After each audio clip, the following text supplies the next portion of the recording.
In a world where everything's gone to hell, survivors are stuck dealing with both ruthless humans and nightmarish monsters. Gyu Park, who used to live a normal life, is now thrown into a brutal fight for survival. With resources running low and dangers lurking at every turn, he's got to make cruel choices just to stay alive in this apocalyptic mess. The world has plunged into darkness. Chaos and destruction seem to be occupying the world now. The debris from the destruction is spread all over the area. The main protagonist is walking amidst this wreckage with an axe in his hands which is covered in blood. Despite his desperate struggles, the only thing remaining for our protagonist is a meaningless death. But that's not how he has always been. Our protagonist was once the protector of humanity. He used to fight those who intended destruction to the world and took them head-on. Due to this, he was the first to have prepared for this apocalypse. However, hope no longer exists for him as the world is completely ruined. Simultaneously, an assassin assassinates an already captured man. Meanwhile, another sniper prepares herself to assassinate another guy down on the street. As she gets the man in her aim, she goes for the shot and eliminates him. The protagonist believes that to survive just for one more day, people are willing to stoop as low as they can and do whatever they must to ensure they live to see the next day. It is only thanks to his struggles that he has survived this far. We then get a glimpse of our protagonist preparing his rifle and then proceeds to use the laptop. It is revealed that even in this post-apocalyptic world, there are still ways for entertainment as the protagonist is using social media. There appears to be a forum of some sort where people are discussing the ongoing apocalypse. There, the protagonist seems to have revealed that he predicted a nuclear war 3 years ago. However, the typical internet acted exactly how it's supposed to, and people began to troll him for being stupid. This leads to him getting infuriated by these keyboard warriors and begins typing responses to his trolls. Moreover, he has now decided to live his life however he wants to, most luxuriously and comfortably as possible, no matter what happens in the world. It is Seoul, a metropolitan city. The city is going on with its life. The children are playing, the elderly people are going on with their lives when suddenly the sky brightens up. It turns out to be a nuclear bomb, and the explosion seems to have caused devastating destruction all around the city. The atmosphere is filled with sorrow, and this marks the beginning of D-Day.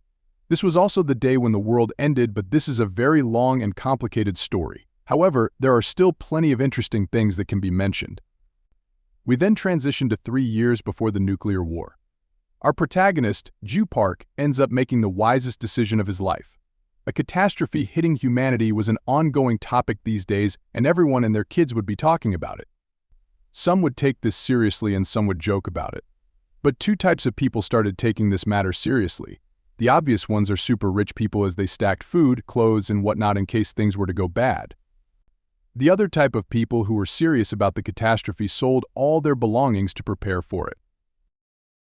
Gyu Park obviously lies in the second type of people. For preparation, he ends up selling everything that he has and begins yearning to gather knowledge and information on surviving the apocalypse. It was not useless as he ended up learning that the first and the most important mission is to pick the right place or bunker during an apocalypse. There are 3 major requirements for picking the best suitable spot. The first requirement is that the bunker or the place has to be on a spot where there is not much foot traffic and yet it is still connected to the city. Secondly, it has to be in a place that's advantageous for defense just in case there is some sort of emergency, and the third requirement is the price. The price has to be within the budget and some money should be saved for later use. After following all this, Gyu ends up choosing a place in a secluded forest near the Air Force in the suburbs of Seoul. There, Gyu even has a neighbor in the shape of an old man. Although he remembers just his last name as Kim, he tries to get along with him. Kim also happens to be the owner of the land near the site where Gyu has planned to build his bunker. Now that he has picked a spot, Gyu decides that it is time to begin the construction, so he hires a team of workers. He shows them all the necessary equipment that he has for the construction and mentions that he will even be helping them. However, the crew didn't take this well for some reason and did not want Gyu to work with them, but as time passed and after many days of drinking and eating together with the crew, Gyu finally became a part of their group. One day, the old man approaches them and throws dirt on one of them. He tells them that they are making too much noise and begins acting like a jerk with them, asking Gyu if he even has a permit to construct here. Meanwhile, Gyu tries to understand why the old man is acting like this but ends up not finding any reason for the old man's temper. The very next day, the old man lies in front of them, preventing them from continuing the construction. One of the men grows tired of the old man's behavior and begins making his way toward him to teach him a lesson. But Gyu is quick to act, as he grabs the man's tool and tells him in an assuring tone that he will handle the situation if it comes to that. Later that day, Gyu appears to be returning from somewhere. He comes to a halt when he sees an old man's son talking to him rudely. The son happens to be a rich businessman, and he has eyes on the old man's property. Moreover, he is seen convincing the old man to give up his land and even offers him a place back to his house. However, the old man appears to be sticking by his house due to the memories that he has of his wife. When Gyu sees that the situation is getting out of hand, he slowly approaches the son and clears his throat to get his attention. Seeing this, the son warns his old man to empty the house since he will be coming to get it again. Gyu then proceeds to have a heart-to-heart with the old man and even offers him a cigarette. There, the old man discovers that Gyu lost both his parents in an accident. Gyu then tries to explain to the old man that it's in his best interest to sell his land since the house is too big for him to take care of it anyway. Remembering his wife, the old man tells Gyu that he cannot leave this land even if he wants to, and soon the two go on their separate ways. However, on that day, Gyu realizes that he did something good for the old man and that he will remember this conversation for the rest of his life. After that day, Old Man Kim never interfered with the construction. The season keeps changing and the doomsday soon occurs. The sky was filled with immediate sorrow, and the dark atmosphere with the alarms going on in the entire city marked the end of the world. Meanwhile, Kim arrives at Gyu and begs him to locate his son and soul. After looking it up, Gyu reveals to the old man that his son is gone. He then offers him to stay with him in the bunker as another strike is predicted to hit the city, but the old man still doesn't want to leave his house alone with the memories of his wife. After the departure of the old man, Gyu receives a phone call from his colleague Wangzu Kim, who happens to be outside the bunker, wanting to get in, with an axe in his hand. But Gyu is aware that during such times, people who survived the nuclear bomb and the people who were already safe are all enemies for him now. The old man Kim and Gyu appear to be hunting for food. Kim finally gets a shot at the deer and asks Gyu if he made it perfectly. Gyu approaches the animal and sees that it is dead. There, Kim reveals that back then, when he was in Special Forces, he received commendation for his marksmanship. This comes off as a revelation for Gyu since he had no idea that Kim was once a part of Special Forces. Gyu is aware that a hunting weapon during such times is quite helpful, but his eyes have always been set on the Air Force base. Americans and Koreans are stationed at this base, and the hunters who are hunting the large monsters also happen to be stationed at this base. At the same time, all sorts of weapons also happen to be stored here, which is why Gyu has devised a plan. He already thought that if war were to break out, the bases near Gyeonggi province would be calculated to be the prime target for attacks. Thus, Gyu has plans to don protective clothes and loot the supplies and weapons after the bomb drops and chaos ensues. Soon, Wangsu asks Gyu if he owns a gun. Out of all the people, it is Wangsu Kim who is talking with Gyu about guns. He happens to be one of the guys that Gyu hired, a Korean who used to be a part of the Chinese mafia. Gyu believes that Wangsu has left the shady business and is now working as a hard-working laborer in Korea to earn himself some money. Further, he advises Gyu to have some weapons for protection now that he owns a bunker. Gyu saw nothing wrong and accepted the offer from Wangsu to take a look at his merchandise later. However, on the day of the transaction, Gyu performs a deep background check on him and discovers that he is not a part of any mafia, rather he is a part of one of the most infamous mafia known to man, mainland Shanghai Triads, and he was bringing his merchandise using those connections. Wangsu and Gyu then wait a bit for the former's men to arrive with the weapons. As soon as the weapon arrives, Gyu performs a check on them and sees that they are in the best condition. Not only that, they seem to not be corroded as well. But Wangsu mentions that the remaining ammo and weapons will be given once the money is paid. Shortly after, Wangsu once again approaches Gyu and tells him that the entire is too big of a place for just himself. Noticing something strange in his behavior, Gyu questions him if there is something wrong in that, but Wangsu backs off by assuring that there is nothing wrong. Although Gyu does offer him to stay in the bunker if he wants to for a certain amount of time, Wangsu reveals that he will be going home to see his daughter. Wang Su wasn't lying when he said that he would go home, but the idea of having a well-protected and secluded place from all the danger can excite even the strongest. That's what happens with Wang Su, as he has now come back and is standing outside of Gyu's bunker, waiting for a chance to kick him out and occupy the bunker for himself. Wang Su then contacts Gyu and tells him that he has come with the remaining weapons and ammo. He explains that it is better if they complete the whole transaction as soon as possible, but Gyu is already aware of his betrayal. He quickly makes his way out, and Wang Su wastes no time in attempting to kill Gyu once and for all. However, fortune favors the brave and the smart, as Gyu manages to dodge Wang Su's not-so-powerful attack and ends up slitting his throat with his axe. With this, in a choking voice, Wang Su asks Gyu as to who he actually is and begins asking for mercy and for his life to be saved. However, it is already too late for Gyu to save him, since he has already lost too much blood. This marks the demise of Wang Su Kim, the father of a 7-year-old daughter who wanted to trick Gyu and take his bunker. Suddenly, Wang Su's phone begins to ring, and it is none other than his daughter who is messaging her father to come back home soon. But Gyu has no more luxury to dwell on such emotions, as they will only hold him down during such dreadful times. As the radiation level begins rising, Gyu dons a protective mask and heads straight to the Air Force base. As expected, his plan has been executed perfectly, as the base is of pristine quality, protected from any outside danger. Moreover, there seems to be a lot of weapons in the facility, making Gyu take a sigh of relief. Gyu's plans have turned out to be the right choice. But one thing that's eating him inside is if Wang Su would have survived if he had never made that deal with him. However, toward the end, Gyu realizes that it would be impossible for him to survive in such dire conditions. Gyu is keenly watching a video of a guy with the username Anon337. His topic of the video is to try and make wool felt dolls. He adds that his daughter loved these dolls. He then begins teaching how it should made. The scene then shifts to Gyu, and we discover that this video was not uploaded before the war. Rather, it's a video that has been uploaded to an internet community for doomsayers, Viva Apocalypse.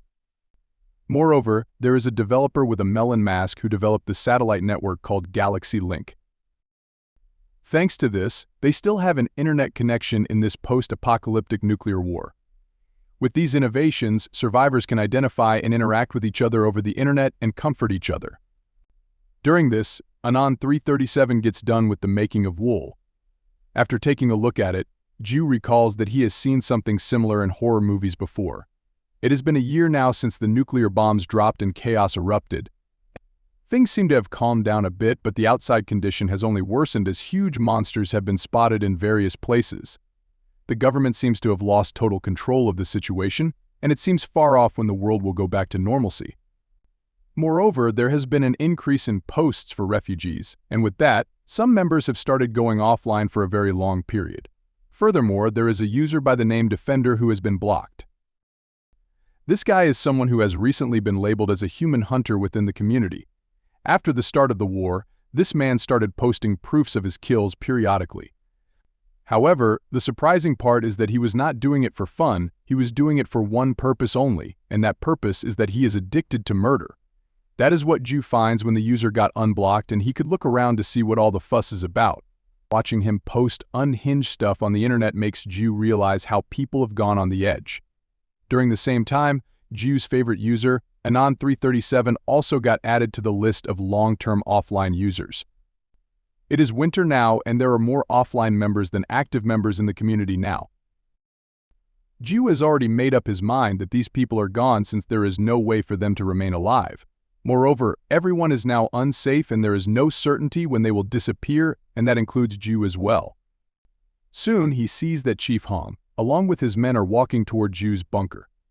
These are the men who helped Gyu build this bunker, but it seems that they are raiders now.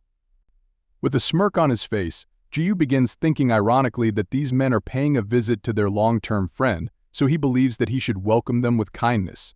He then proceeds to grab an axe in his hand and decides to wait for them in the darkness to surprise and welcome them.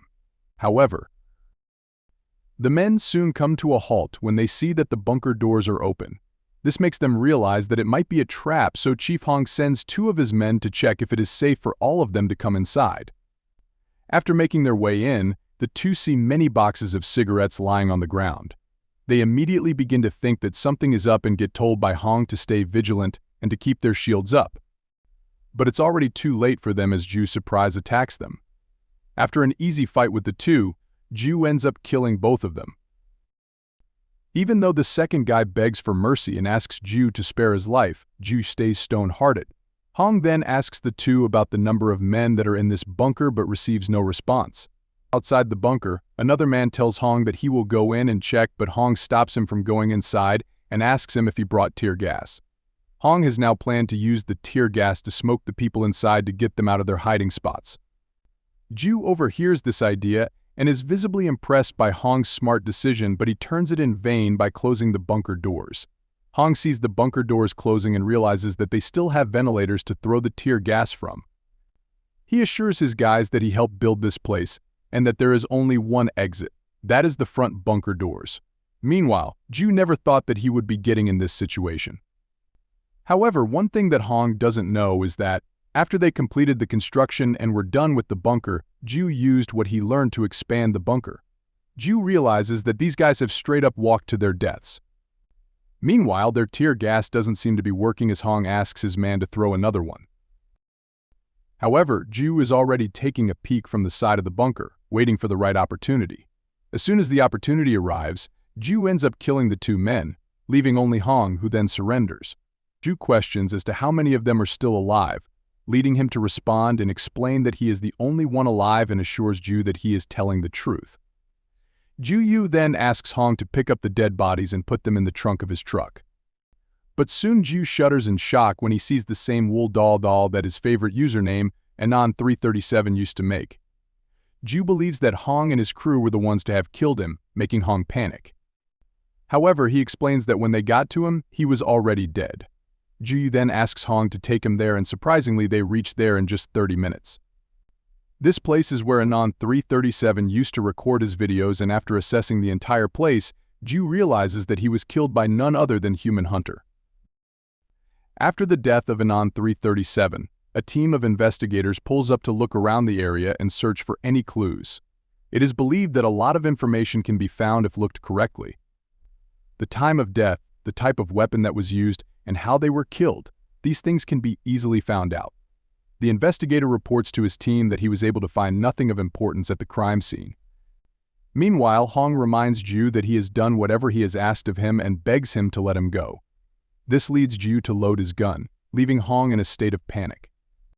He gets scared and once again tells Gyu that he did everything he asked him to and explains that he had his own reasons for raiding his bunker.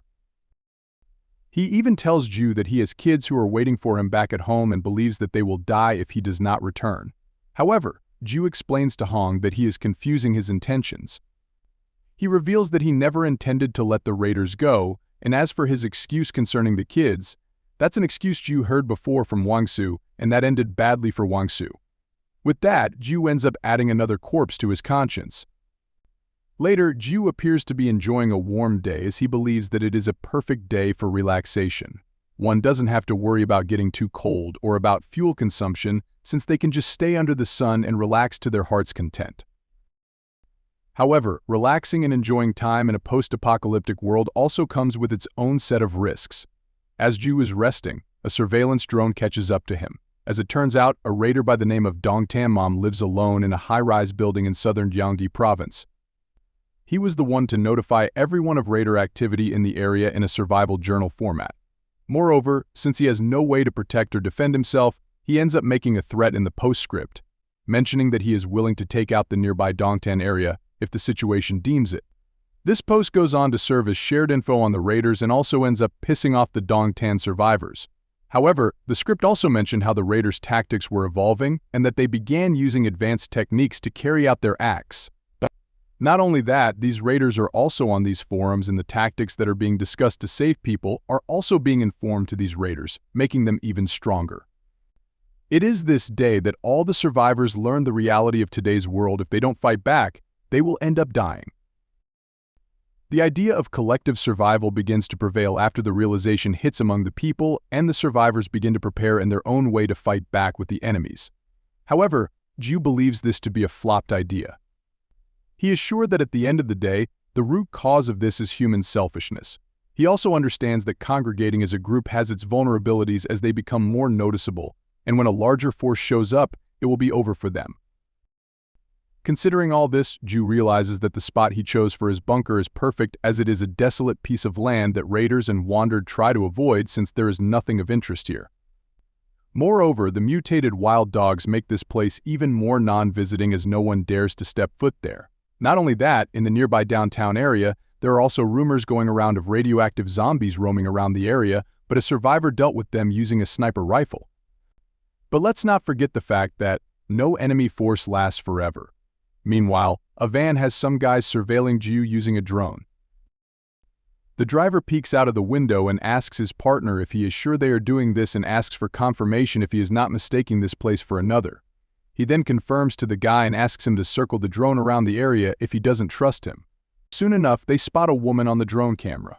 Moreover, they notice that the woman is American, judging by her uniform. They then realize that their current prey is the woman and decide to get her. Suddenly, a pack of wild dogs appears out of nowhere and begins attacking the group. The guys that are standing outside the van end up becoming easy prey for the ferocious dogs. Meanwhile, the guy inside the van asks the driver to quickly step on the gas, as they need to leave the place as quickly as possible. However, the driver is worried about the lives of his partners who are outside the van, prompting the man to explain that they are already dead. As soon as the driver is about to step on the gas, a wild dog attacks him from the side window, causing him to lose control of the vehicle, which then ends up ramming on a metal pole, marking the death of the two inside. With that, the ferocious beasts begin to eat their corpses. The news is then posted about a week later regarding this incident. It was also around the same time that Dongtinmom's post, which caused great outrage, started to die down. Gyu sees the news and realizes that the incident happened nearby to his place. All of a sudden, he notices another alert from Dongtinmom. He appears to have made another explosive post that makes it seem like he is fishing for attention again. This is another troll post, but thankfully people are already aware of his attention-seeking desire, so they pay no attention to this post and don't respond to his pleas. And this time he even ends up delivering on his threat. The people quickly become aware that there was a massive explosion near Gwangyo, but the defender also seems to be interested in this topic. Gyu sees that and decides to take care of defender later. Right now, Gyu needs to handle something else, as he needs to identify nearby threats. He steps out of his bunker and sees a massive building on his left side and realizes that this is where the woman sniper is. So he decides to go and visit his new neighbor. Gyu has arrived at one of the few neighborhoods that are around his hideout. While he is taking cover behind a bus, the sniper woman shoots a guy dead right in front of him. This town has become the home of a lunatic sniper, or so Gyu believes. He then kneels to see the sniper shots and realizes that the time between her warning shot and her target shot is very short. Gyu wonders if the woman is trying to convey that she has no choice but to shoot. After all, humans are willing to do anything for their survival. But for Gyu, this woman becomes more problematic than the defender. The reason why Gyu is looking for this neighbor is because of what he found out. He notices her hair, uniform, and her weapon, and this tells him that she is an American soldier. Gyu then recalls how the United States intercepted most of the nukes that were fired at Japan to make a statement to the world that they are the strongest nation. But in truth, they had their own enemies, as they recalled all of their troops that were overseas and began focusing all their firepower on stopping the monsters that were appearing through the fissure. Problems will start occurring for Gyu if the woman ends up taking control of the Air Force base. Even so, Gyu is willing to stop fighting against a trained soldier, but he has no other way to go about this situation if she is to invade his territory. He is determined not to allow anyone to threaten his home. Gyu then spends some time studying the woman's behavior pattern, and he is out at the time when she is usually sleeping, as the gunshots are not heard at this part of the night. Gyu believes this to be the perfect time for him to approach the building. However, when he does so, the building ends up being barricaded, so Gyu proceeds to use the best way to enter the building, which is to infiltrate one of the middle floors from the building next to hers. After a lot of effort, Gyu finally ends up getting inside her building and loads his gun. He slowly begins stepping forward and sees that there is no one here, but realizes that he should still not put his guard down. He slowly makes his way up the stairs and notices that the top floor has a door that leads to the sniper's nest. But so far, Gyu hasn't faced any opposition on his way up. He quietly opens the door of the top floor and sees a sleeping bag, making it seem like the woman inside it, sleeping. Gyu is glad that he didn't have to encounter any confrontation, but just as he is thinking this, the woman ambushes him from behind and asks Gyu to lower his weapon. Gyu notices that the voice is of a young woman and realizes that this must be the same woman that he saw on the drone. The woman assures Gyu that she is not bluffing and once again asks him to lower his weapon. Meanwhile, Gyu judges the distance of the woman and realizes that she has a long barrel weapon and also notes that she is being careless while constantly talking to him after subduing him. So Gyu does what he is best at, turns around and knocks out the weapon from her grasp, proceeds to move behind her, pushes her to the ground, and breaks her thigh bone, rendering her unable to move. Gyu then proceeds to step on her broken thigh and presses it brutally, apologizing to her and explaining that he was planning to leave after seeing how many people were there, but reveals that he came across her weapon storage. Gyu believes that it would be a huge problem if that many weapons got into the hands of the raiders. Gyu tells her that it's her own fault for being careless and tells her that she could have kept her down if she had tried to survive. He then begins to load his gun when suddenly he hears footsteps coming from behind. He immediately turns around and points his handgun at the person who turns out to be a little girl. Meanwhile, the woman sees this as the perfect opportunity to get out of Gyu's foothold and ends up moving away from him. Gyu then immediately becomes alerted as he realizes that the real encounter is about to go down. However, the girl proceeds to run to the little girl who happens to be her daughter, hugs her to comfort her, and points a gun at Gyu. Gyu reflects on how he thought that the woman was going to pull her sidearm as that was the best option to ensure her and her daughter's survival, but she didn't do it because she is not a bloodthirsty lunatic. Gyu realizes that the girl is helpless here since she does not know the language, so the best way for her to survive and take care of her daughter is to pull the trigger on whatever she sees coming. Gyu then knocks the gun out of her hands and offers the two to come to his place for better chances of survival. He believes that he has gotten his point across and soon the girl asks Gyu if he has medicine.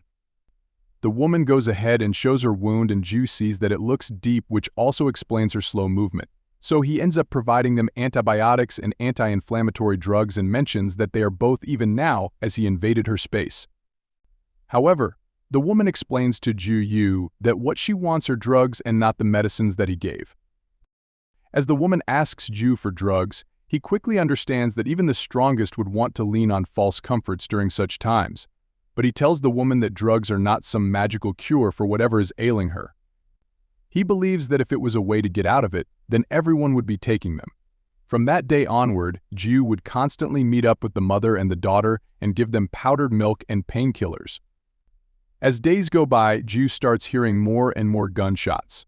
Although they seem to be one-sided, the gunshots begin to get too frequent. Gyu then recalls the woman's face earlier when he was asking him for drugs. He realized that she was already at her limit.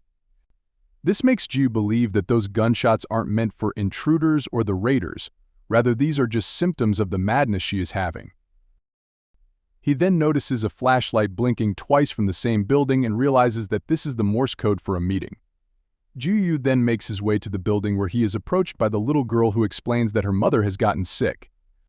When Gyu follows her to the building, he is met with a sight he did not expect. He sees that the woman has surrounded herself in a typical American way, but this is not something bad as she has decided to find comfort in these things rather than leaning on drugs. There, the woman explains to Gyu that the raiders now have RPGs and that they attack at night. Meanwhile, Gyu notices that she has been unable to treat her wounds due to constant attacks. Shortly after, the woman expresses missing her home, talking with people, and life back in America. She then asks Gyu once again if he has drugs, leading him to respond and mention that even if he has drugs, he won't give them to her as he understands that escaping from reality won't fix the problems, but what he can do for them is that he can reduce the problems that are in front of them. For this, he tells the woman that he will be borrowing some of her weapons. He then decides to pick a rainy day to carry out his mission of exterminating the raiders with RPGs. He has chosen the rainy day because it will help him with carrying out his mission much more easily since the rain lowers visibility and the cold makes people gather together more often than usual. He then spots the RPGs and begins loading the one that he has. He then shoots it toward the group of raiders in an attempt to take out as many as possible in just one strike. The chain explosion then begins heading the right way, but Gyu notes that there are more people alive than he initially anticipated. Gyu then proceeds to take out his rifle and goes on to fire it toward the group. Amidst these gunshots, the raiders are finding it difficult to spot where the gunshots are coming from. They believe that they are being attacked by a group and not just one guy. This leads the commander to order his men to call the people from Gapyeong to come for their aid and emphasizes that they need to deal with the attacker before the sun rises. Moreover, they try to get as much light in the area as possible to have better visibility, but that also means the same for Gyu, as he can spot them much more easily than before. Gyu then explains that he is getting cold while standing in the rain, so he proposes to end this quickly. Wanting to get home as quickly as he can, Gyu ends up killing the entire group. Moreover, the mother and the daughter have been brought to Gyu's hideout by Gyu himself. There, he appears to be treating the mother's wound while the daughter is looking around the area, rummaging through stuff. Gyu mentions that he followed everything in the video and assures the mother that the bandage has been done properly. Gyu then takes a look at her face and notices that he has only helped her contain the physical pain. As for mental pain, he believes that he has nothing to offer to the woman. However, soon Gyu gets an idea to treat her mental wounds and introduces her to the forum that he uses on the daily. Moreover, this forum happens to be English language friendly, making it easier for her to understand. She then goes ahead and greets the people there. Eventually, the time passes and they reach the second Christmas after the apocalypse. A former developer has created a tree decorating game, and it seems to gain popularity after every single day. The community seems to be united because of this game, and the users are showing competitiveness by decorating their trees better than the others. On the comms, Gyu receives a signal from Sue, the woman's daughter, who tells Gyu that her mother wants to borrow his laptop later to count down for Christmas with people back in America. In a flashback scene, we see the mother, Rebecca, introducing her and her daughter's name, and in return, they get to call Gyu, Skeleton, his username. Gyu believes that it would create confusion for the two to pronounce his name, so he tells them to call him Skeleton. In the present, he allows Rebecca to use his laptop, and Sue ends the conversation by wishing Merry Christmas to Gyu. Later, Gyu receives a notification on the tree-making game that someone has placed an ornament on his tree. Gyu surveys it and sees that the ornament is a bomb from a guy named John Nenon. John Nenon is a name that Gyu did not expect to hear again. He begins wondering as to why someone would want to associate their name with him. The man who is a ghost right now, John Nenon, Gyu appears to be very well acquainted with his name. We then get an insight into Viva Apocalypse, the forum that is growing and is always trending. On this forum, if the information is related to the apocalypse, even if it is illegal, it is allowed to be shared. This forum is said to be the biggest in the entire world, as people from all around the globe contribute to it, or so Gyu was told. At first, Gyu used to regret paying for this forum.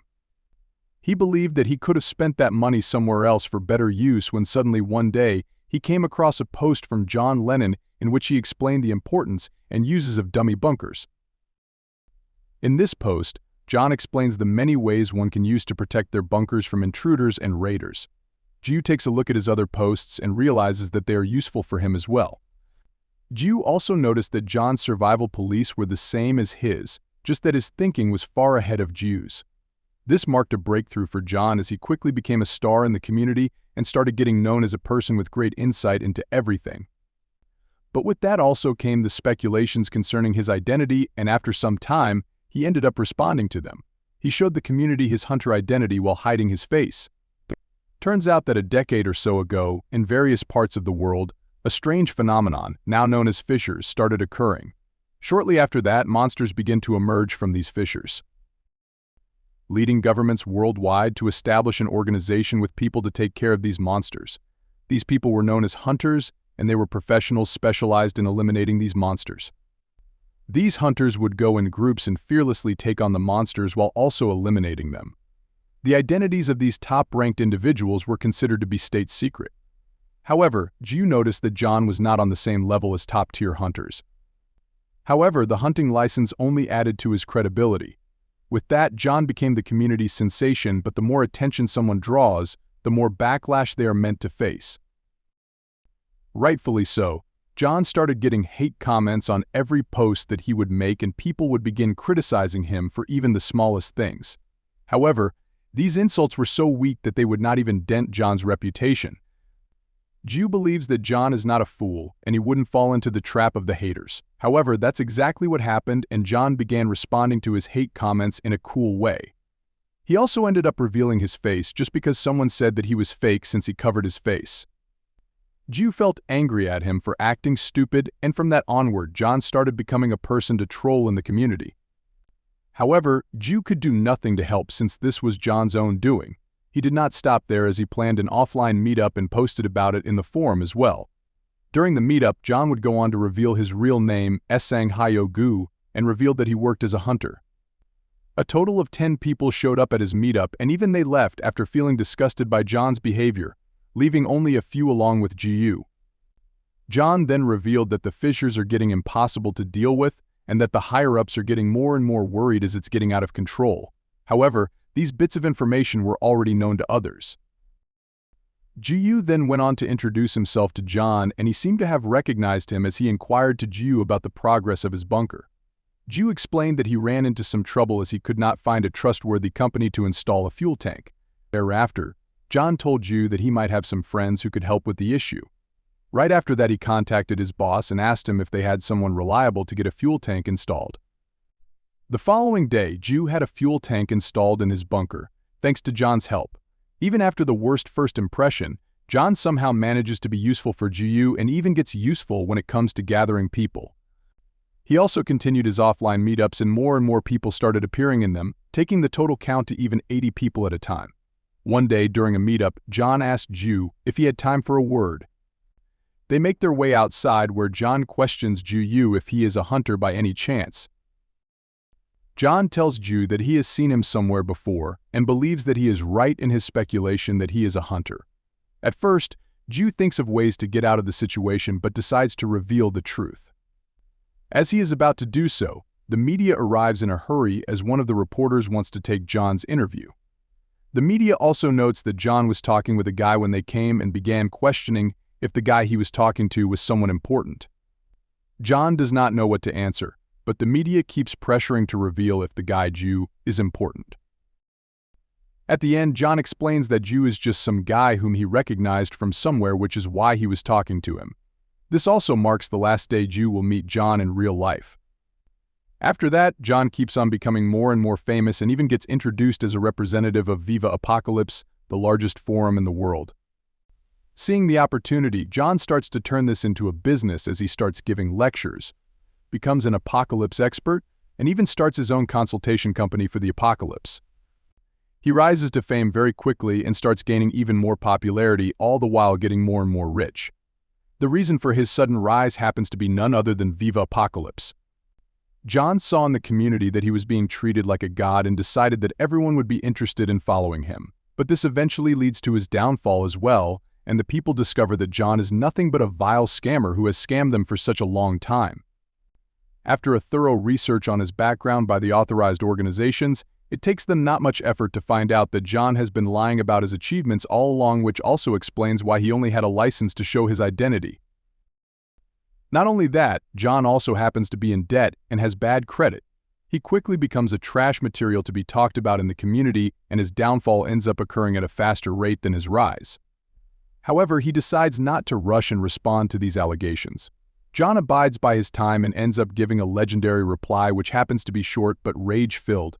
He directs all the allegations, insults, and swears toward the mothers of the ones who were commenting on them. This marks the tragic end of the internet's very own John Nenon. However, something that's not sitting right with Gyu is, why would a person with John's name try to get in touch with him? He even wonders if it is John himself. Thus, Gyu's curiosity begins to rise, and he ends up contacting one of the game developers to find out who sent a message to his tree. The game developers end up finding a connection with the name of 180 centimeters. What Gyu does not realize is that this name will eventually lead him to an unexpected confrontation, as we are shown a glimpse of a man with 2 axes in his hand and his face covered with a gas mask. Soon, Gyu hears the radio lady mentioning how the state has points set up to help people. Moreover, Gyu discovers that one of the stations is being looked over by director Shang-Hoon Lee. Gyu then proceeds to pack the necessary stuff for his 3-day journey. He decides it's in his best interest to use the state as much as he can. This is one of the main reasons why he chose a spot near the city to get better access to places. With that, Yu leaves the bunker and leaves for the rescue station on his bicycle. It has been a year and a half now since the apocalypse occurred and the city of Seoul is covered in debris. Along the way, not much happens, but Ju notices the surrounding areas and feels grateful for the fact that he is living a much better life compared to the ones who have to live in the streets and all. He then soon reaches the station and tells the receptionist to let Direction Shang-hoon Lee know that Gyu Park from the military academy days is here to see him. The National Committee for Overcoming the Crisis NC was responsible for fixing the country. Sang-hoon Lee, a former hunter and the current disaster rescue director, led it. When Park arrived, the receptionist asked him to wait. Park wanted to sneak in because he didn't think he'd meet the director. An officer stopped him, saying battles were getting worse and they needed more recruits. Park said no, reminding the officer that he was retired. Park knew the military needed healthy recruits, but to him it felt like a death sentence. The officer mentioned Park's hunter background, which upset him. Park asked if the director had sent the officer, but the officer said it was Kim Da-ram. Park was surprised and remembered comforting Kim Da-ram before telling her the results would bring forgiveness. Now, she wanted him to join a monster hunt. Park said no, reminding her of their agreement never to serve again, but she questioned if he could refuse. She said the request also came from director Sang-hoon Lee, which interested Park. She explained that Sang-hoon had no grudge and was focused on other issues. Park knew the front lines were harsh, which made him sad. She apologized and asked if he had heard of the Tempest group led by Chairman Ji Pung-ho, who had gathered his employees to fight monsters but needed more help. She was overwhelmed and needed Park's assistance. She told him to go and pretend to help, promising he wouldn't be sent to the front lines as long as she had any influence. Park agreed quickly, noting that while others had changed, she hadn't. He promised to keep in touch. Rumors were spreading about what the chaebols of South Korea's big companies would do in a failing world. The Seokju Group chairman's hidden safe house was found, showing a self-sustaining ecosystem. Park thought it was interesting how wealth allowed them to stay isolated. While most chaebols chose this path, Chairman Ji Pung-ho didn't abandon his employees and started the Tempest Group instead. A month after meeting Kim Da-ram, Park started his job with Tempest. He went to their headquarters, a once grand building now damaged by nuclear blasts and power outages. He took a cramped elevator to the 55th floor and felt cold air. He went into the executive boardroom, where Chairman Ji Pung-ho was sitting, not turning around. A man with glasses approached Park and said he knew Park had been a hunter. The man asked Park's rank right away, skipping introductions. Surprised, Park said he had been a D-rank hunter. When asked about his past, Park made up stories since his records had been destroyed and couldn't be checked. The man asked him to wait outside and blend in as Kim Da-ram had suggested. A woman came to Park and asked if he was a hunter. When he said yes, she told him a zombie group had appeared near a Tempest factory. Even though they had sent a response team, many non-professionals and factory guards had died. She thought it was sad that people were still sacrificed for company loyalty, wondering what they hoped to achieve. She begged Park to save her father, Chung-soo, who was still at the factory offering any payment. Just then, the man with glasses called Park, telling him to follow. When Park asked where they were going, the man said he would find out about Sun.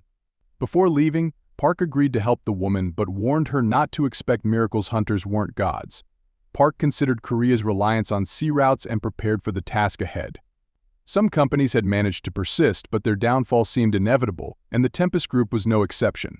Park was impressed by their advanced armory, which showed how much the wealthy invested in personal armies.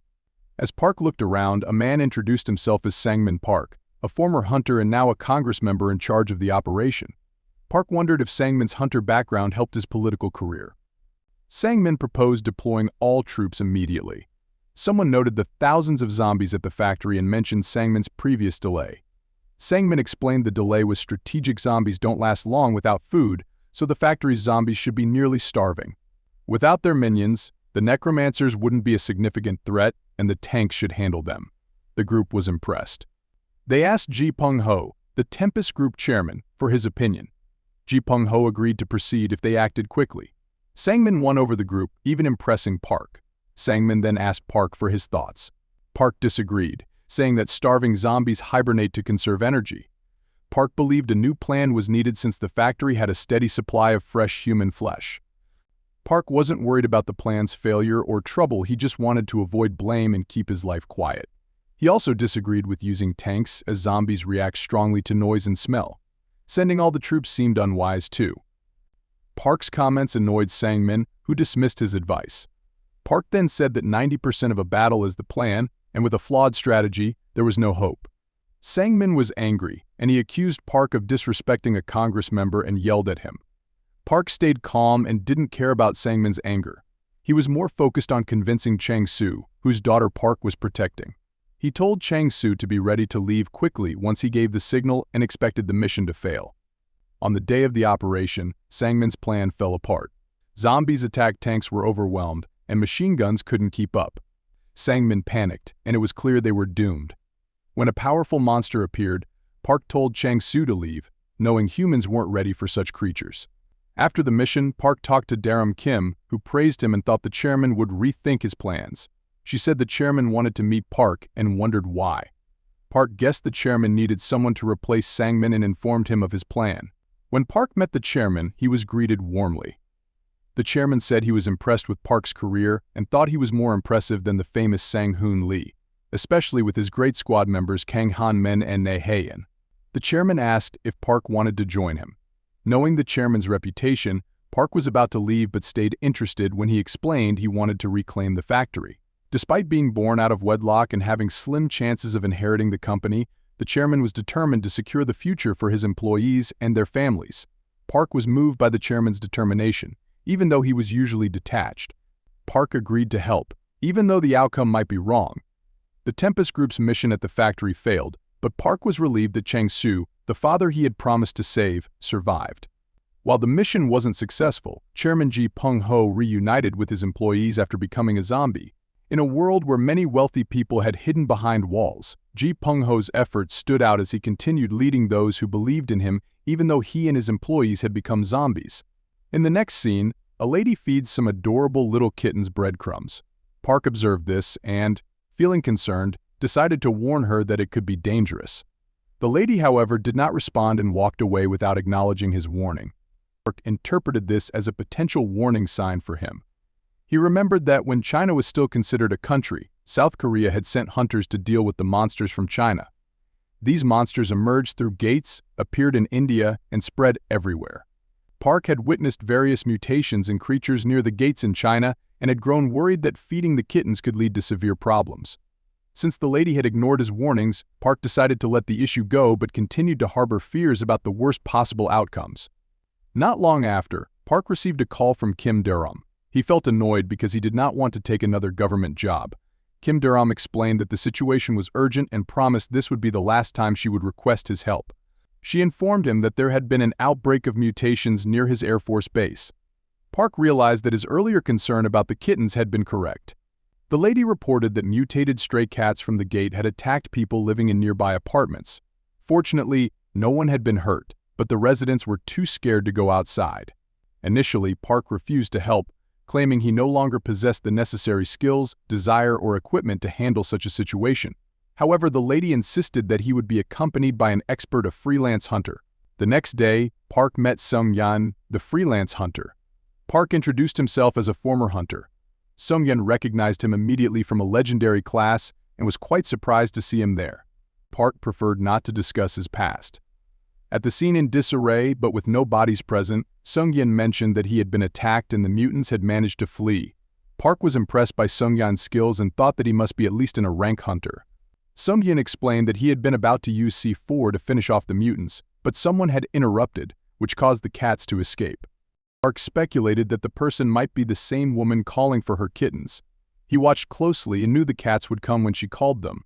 The soldiers prepared to surround both the cats and the woman. Park started shooting, and the woman cried out as her kittens were being killed. Despite her desperate pleas, Park continued to shoot until all the mutated cats were dead. The woman attempted to protect them, but just then, Sung-yan threw a C4, which exploded right in front of her. The scene then shifted to her past. She had once been lost and rescued by the same cats. She had lived with them and had felt safe and secure. This past starkly contrasted the current chaos as the C4 explosion destroyed everything. Park looked at Sung-yan with shock and was deeply upset by his apparent coldness. Sung-yan merely smiled faintly, shrugged his shoulders, and remarked that they could not afford to be emotional in this world. And with that, the story drew a close. The scene unfolded with a sleek plane gracefully slicing through the vast expanse of the sky. From the safety of his bunker, Park, who had been intently watching the sky, he observed an increasing number of planes flying overhead. As he stirred a pot of noodles, he meandered to the idea that people sought entertainment to escape their relentless struggles and overwhelming problems. For Park, this form of escape was embodied by a forum known as Viva Apocalypse. What had begun as a modest repository of information had evolved into a thriving sanctuary for aficionados of apocalyptic scenarios. The forum was reminiscent of the classic forums of yesteryear, with its intricate web of posts, comments, and likes. Park, who operated under the enigmatic persona of Skeleton, had garnered a considerable following on the forum due to his enthralling narratives about Chairman Ji Peng-ho. Recently, the forum had been excited about the 7th Hope Lottery, an event meticulously orchestrated by the National Committee. This lottery, conducted every 3 days, was seamlessly integrated into workers' wages and aimed to infuse a touch of amusement into their otherwise grueling and monotonous routines. The prizes included essential food supplies, a few rare and coveted items, and the grand prize, a voucher for an opulent apartment. These luxurious apartments, boasting an array of impressive features, were reminiscent of the extravagant hideaways of the ultra-wealthy. The prospect of escaping their cramped and dreary bunkers, even if only for a brief interlude, was tantalizing for many. The lottery's latest winner, known by the moniker M9, was someone Park had encountered previously at offline gatherings, where M9 was often seen quietly grilling meat. Following his victory, M9's forum post sparked a flurry of attention, eliciting a wave of envy and resentment from other members. His subsequent boasting had ignited a storm of hate within the community. Park needed clarification about why the National Emergency Committee would allocate resources towards such lavish apartments amidst the prevailing scarcity. Seeking clarity, he reached out to Kim Durham, who disclosed that the hope was, in reality, a grand illusion. They were preparing to relocate to Jeju because Seoul was appalling, which also accounted for the increased air traffic. Kim had cautioned Park to keep this revelation under wraps. While Park felt a profound sense of unease regarding the dire situation in Seoul, he was reassured that he was not trapped in the deteriorating city. Although Park contemplated exposing the truth about the lottery, he ultimately remained discreet. Instead, he channeled his efforts into investing in organic farming with an indoor kit, which he acquired using valuable commodities such as cigarettes. As people lined up for their rations, a commotion erupted. Some of the Future Hope residents, exhibiting a disdainful air of superiority, incensed others. A woman pointed out that these individuals were receiving the same rations as everyone else. After the troublemakers had dispersed, a bystander elucidated that these individuals now considered themselves to have an elevated status. An announcement soon echoed through the crowd, declaring the day's ration distribution had concluded. Complaints ensued as people voiced their frustration over not receiving their allotted share. The distributor's statement that rations had been reduced and the truck had already departed only exacerbated the crowd's fury and desperation. Park observed the government's deceptive machinations, perpetuating a false sense of hope and trapping people in a futile existence. He resolved to reveal to the community that the hope was nothing more than a grand deception that only deepened the collective frustration and unrest among the people. The scene flashes back to when he finally quit being a hunter. A friend yelled, asking why he was leaving and warning him that it would be tough without him. He begged him to return, promising to speak with the authorities and get him a break. He needed to endure one more time, and things would get easier. But he snapped back, asking how his friend could be sure things would change. By staying, he was trapping his subordinates in a living hell, making it impossible for them to escape. Anyone who had been to the battlefield knew it was all over, so he told his friend not to stop him. He finally gave up and mentioned it was raining heavily, suggesting he grab an umbrella. Kyung's frustration was evident, and Park could hear it in his voice. As Park left, he told him to survive in that hellhole too. After leaving, Park lived alone, surviving in his bunker. Even after all this time, his thoughts hadn't changed. He was still convinced human extinction was inevitable. The despair, the shivers, and that feeling of hopelessness hadn't faded. Now, he was just desperately trying to hold on a little longer. While browsing the community, Keystone mentioned earthquakes in southern Paju, triggering memories for Park since Paju was the first place a gate had appeared. Localized quakes near a gate usually signaled a giant species emerging. As he grabbed his bike, he thought about how the National Defense Committee must be in chaos. Giant species were like natural disasters, unstoppable by humans. Luckily, they decayed in Earth's environment, and the bigger they were, the faster they collapsed. It was best to anticipate their path and avoid them, like dodging a typhoon. Just as he left his bunker, a blinding light caught him off guard. making him realize he needed a forecast to stay safe.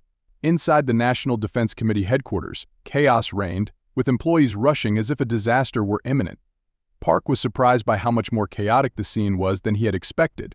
A man bumped into him and spilled papers everywhere. Park helped him gather them, and the man, grateful but hurried, rushed off. While helping, Park noticed that the papers mentioned a kraken-type monster. These giant species usually resemble octopuses, which were transformed into armored forms when threatened. Their most dangerous feature was a death ray, capable of disintegrating anything in its path. When a kraken-type monster appeared near Tokyo, it wiped out over 50,000 people before decaying in Nagano Prefecture. Now, it was heading toward Park's area. If he hadn't spotted it, he would have been in serious trouble. A woman above warned him to evacuate as the monster's path was near his bunker, but Park already knew the danger. He rushed to grab his supplies and decided to alert the community. He posted a warning about the kraken-type monster, urging people to evacuate, but his post got little attention, making him wonder if his warning was enough.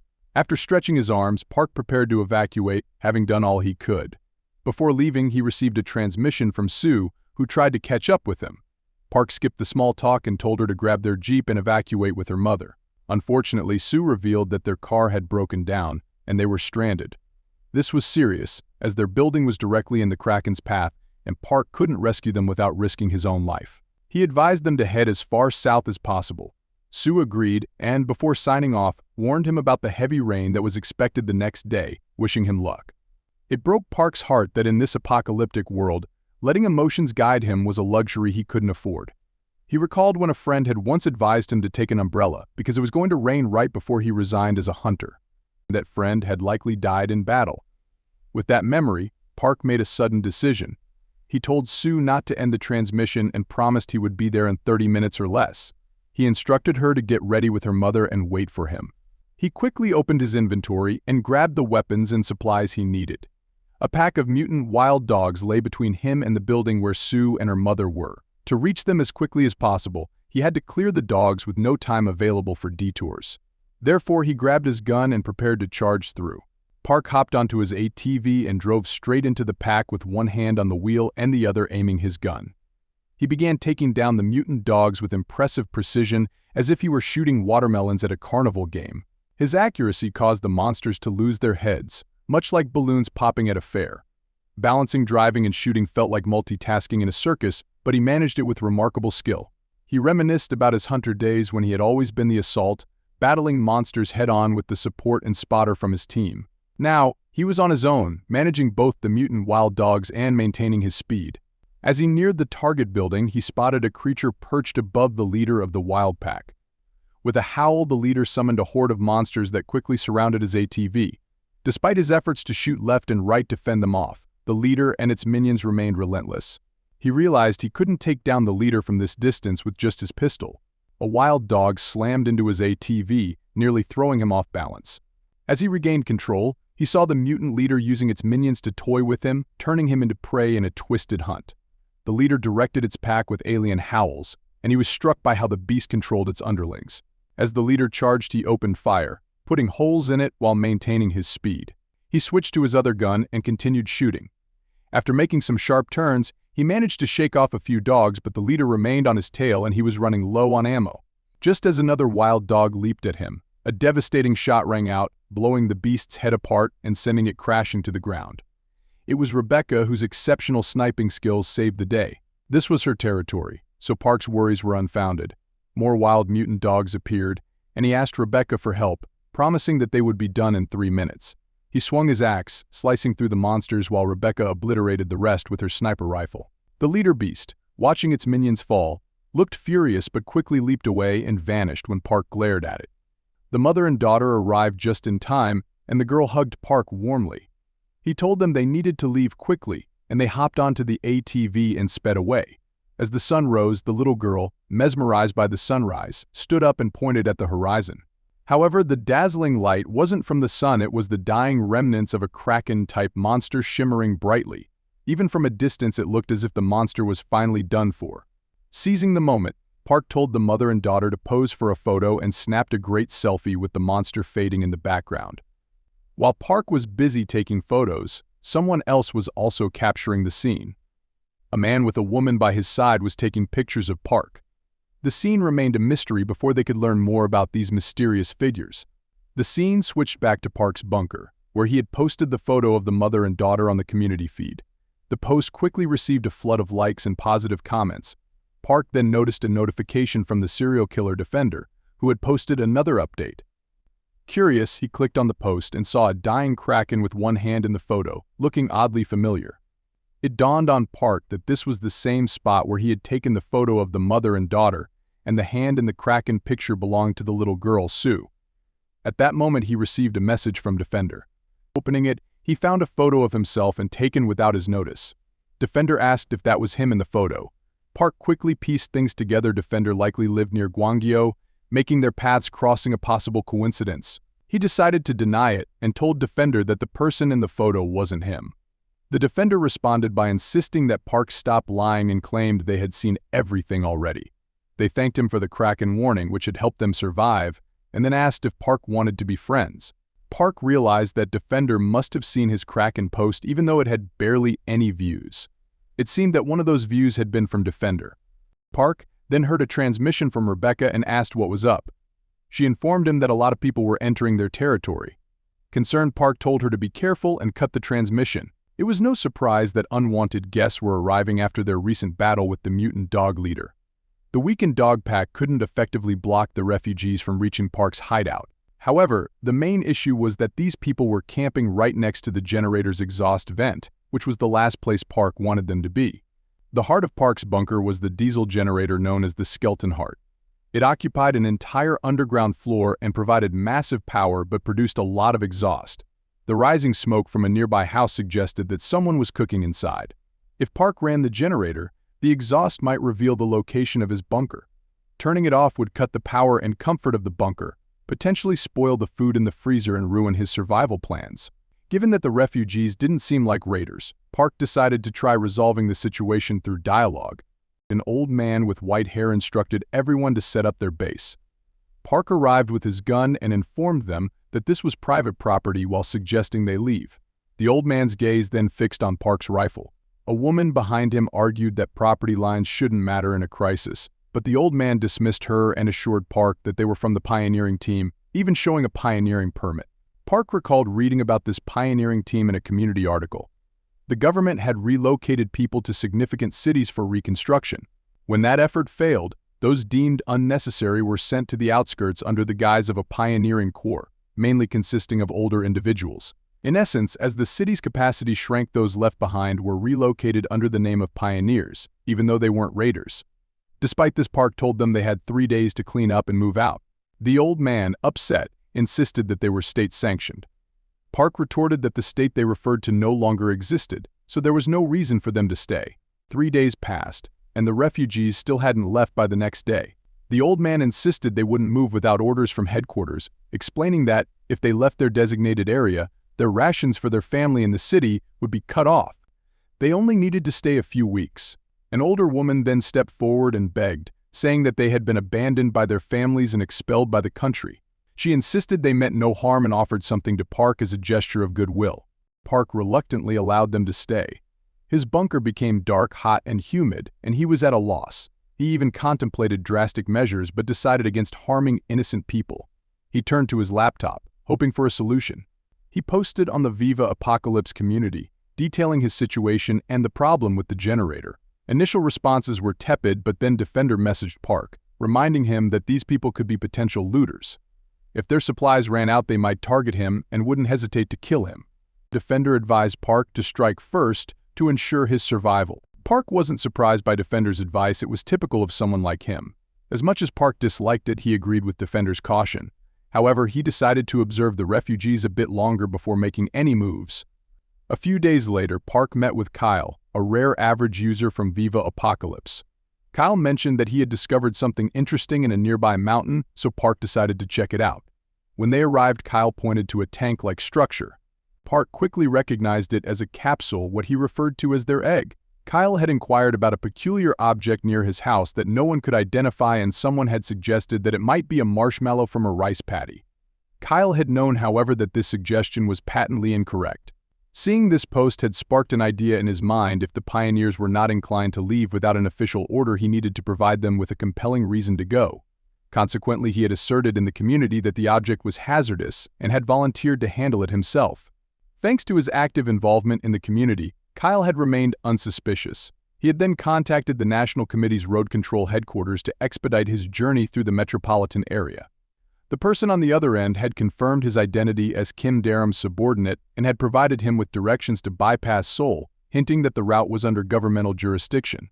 Kyle's destination was Paju, where the rift first manifested in South Korea. The capsule had been situated in the mountains outside Paju and had been guarded by elite hunters who had been taken aback by its sudden appearance. He introduced himself as Skeleton, while Kyle identified himself as Kyle Das Park. Kyle had promptly requested to see the capsule as its presence had indicated that the rift's surrounding area was beginning to erode. The area had been becoming increasingly uninhabitable. Kyle had inquired whether a monster egg could be perilous, prompting Park to draw his axe for confirmation. Park had advised Kyle to keep his distance and to escape in his truck if he failed, which had caused Kyle to protest vociferously. Park had hoped it wouldn't come to that, but he had acknowledged the world's inherent uncertainty. He had charged at the capsule with his axe but had halted just before impact.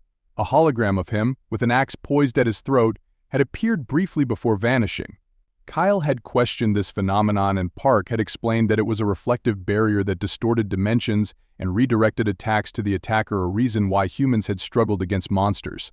Safety had been ensured as long as it felt secure. Kyle had harbored concerns about the possibility of something uncontrollable emerging from the capsule. Park had candidly stated that he would perish if that occurred. He had then placed the capsule in his truck. Kyle had expressed surprise that Park was different from his expectations, as he had envisioned him as an elderly man based on his community posts. Park, embarrassed by his online persona, had climbed into his truck. Kyle thanked him, and Park suggested that if Kyle was genuinely appreciative, he should like his post. Kyle had smiled and had given a thumbs up. As he drove back, Kyle had reflected on how meeting an online acquaintance in real life for the first time since the apocalypse had felt like reconnecting with a long-lost friend. He had deposited the capsule on the highway near his shelter. That night, the pioneers had discovered it and had speculated whether it was the rice paddy item. One pioneer had reported to headquarters via walkie-talkie about the enigmatic object. The response had been swift and urgent. A drone had verified that it was a monster spore, and they had been instructed to evacuate immediately to avoid provoking it. Park activated the generator in his bunker and felt a deep sense of gratitude for the tranquility the egg had bestowed upon him. A month later, he savored coffee in his bunker while the pioneer squad remained silent. A National Committee member who had occasionally contacted him had been preoccupied with relocating to Jeju Island. Park reveled in this peace and hoped it would persist. Meanwhile, in Seoul, people erupted in protest and demanded that the National Committee assume responsibility for their safety. Director Lee Sang-hoon observed the commotion from his office window, and his assistant had warned him about potential stones being thrown. Sang-hoon inquired whether the MC was still alive and requested his whereabouts, as even the illustrious Professor Hunter had expressed interest in knowing. Our MC, who finds a place in the 13th class of guards at the Professional Hunter Training Institution. Other students are amazed that Park Ju has ranked first for 3 years straight, assuming he only kills monsters and does nothing but sleep and train. They call him Hardcore. Park's phone rings and he picks it up. He asks if the call is about the protest, but the caller mentions the capsule on Road 13 and assumes Park placed it there. Lee Sang-hoon, a former classmate, asks how Park knew about it. Park comments on Lee's stiff tone, and Lee angrily asks why Park would risk it, since a monster could emerge if the capsule opened. Park is confused until Lee explains the capsule is a temporary portal, not a real egg. Park reflects on how long it's been since he retired, still feeling bitter about falling behind. Lee asks Park to go to Jeju Island. Park asks what happens if he refuses, and Lee offers him an instructor position. Park says he's happy where he is, but Lee questions if there's really a future for him there and accuses him of being stuck in his inferiority complex. Park is left speechless. Lee continues, saying they had no talent, so there was nothing they could have done. Park thinks it over but insists they find someone else for the instructor role.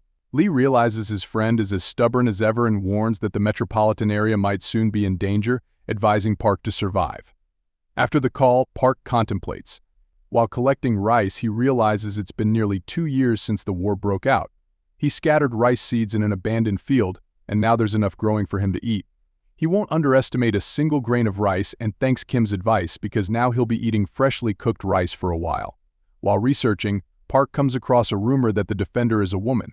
The user Unicorn drew attention by pointing to a shadow in the defender's recent murder certification post. Park questions the rumor, reasoning that while it's easy to kill with a gun, moving and disposing of a body isn't, and doubts a girl could handle it alone. He calls the rumor nonsense, assuming the photo's shadow was coincidental.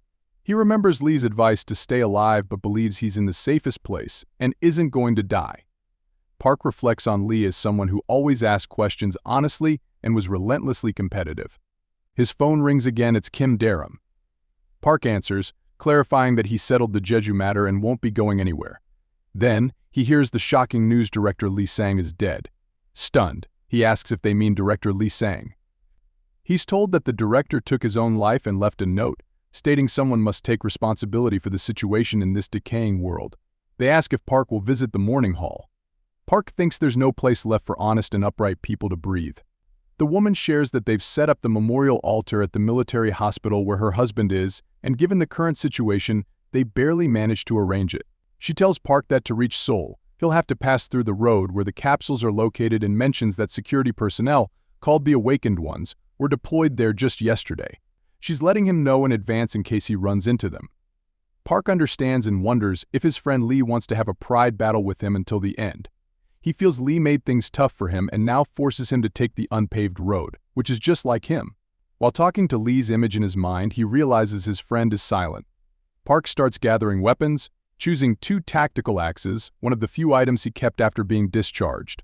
Although taking them doesn't mean anything, he wants to visit Lee as a soldier one last time. So he packs the weapons and sets off, taking a detour around unpaved roads to avoid the forces deployed on the main road. A man suddenly stops Park, but they recognize each other. It's Baek Sung, a hunter who handles tasks for the National Committee members.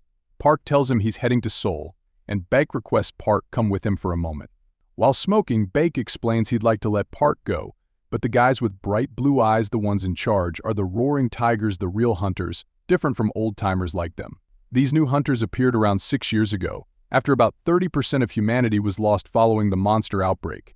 These humans, who awakened powers similar to the monsters, were discovered, and after research, scientists found a way to artificially induce these abilities. The government actively recruited them as hunters, pushing old-school hunters like Baek and Park out of the battlefield. One of the new hunters asks Baek who Park is, and Baek clarifies that Park is a former hunter. The new hunter asks why a former hunter is wandering around shady farmland and questions if Park is a criminal. Park confidently asks which batch they're from. They get offended, and one of them thinks Park is hopeless. Park shares that he's from batch 13. In response, the new hunter tells him batches before 18 are considered seniors, except for a few, but it's dangerous here because of the capsules, so Park should head back home. Park knows avoiding conflict is wise, and he considers heading back. But the image of Lee in his mind asks if he's coming or not. Park points toward the capsule and asks if they'll let him pass if he deals with it. The hunters mock him, thinking he can't do anything. Our boy recalls outdated military doctrine and knows there aren't many tactics for engaging monsters alone, but the only option now is close combat at 0 distance. He destroys the capsule, surprising everyone, and they question if he's going to wake it up. The rift opens and the hunters panic, calling him insane as a monster emerges. Park recognizes the monster's shape and identifies it as a necromancer type. He jumps toward it, cutting its limbs, knowing that they can't deploy their force field at 0 distance. As spiked arms emerge from the severed parts, Park risks his life to get close and slices the monster's head off. The monster dies, and Park orders the juniors to quickly clear the barricade.